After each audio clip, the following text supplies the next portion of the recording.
waxay maamushaa siyaasadda immigrationka iyo xuduudada.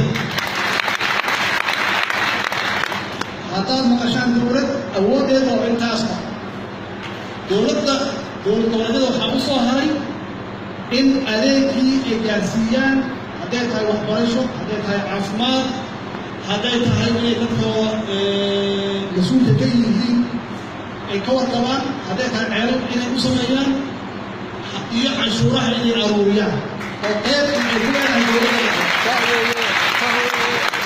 anuu waxaan ka hadlahay systemka federaalka adduunka ka jira waa noocaas, laakiin maamul goboleed hadduu yidhaahdo siyaasad arrin goboleedaan leeyahay oo gaar ah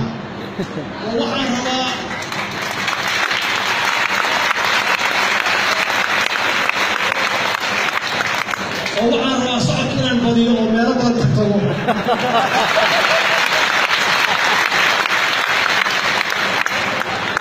maashantaada waxay tahay haddii aad la fadhiisato madaxweyne safakiir, haddaad la fadhiisato adiga safakiir maxaa idinka dhexeeya?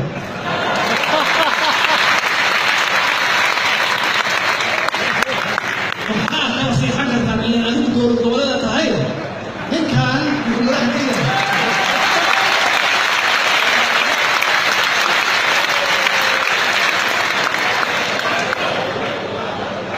marka haddii aad soo raadsato safakiir iyo madaxweyneyaasha gobolka muradka la soo raadsato ama ra-iisul wasaarayaasha soo raadsato, macnaheedu waxay tahay waxaad muujinaysaa dalkaaga inuu kala daadsan yahay, dalkaaga inuu fowdo yahay.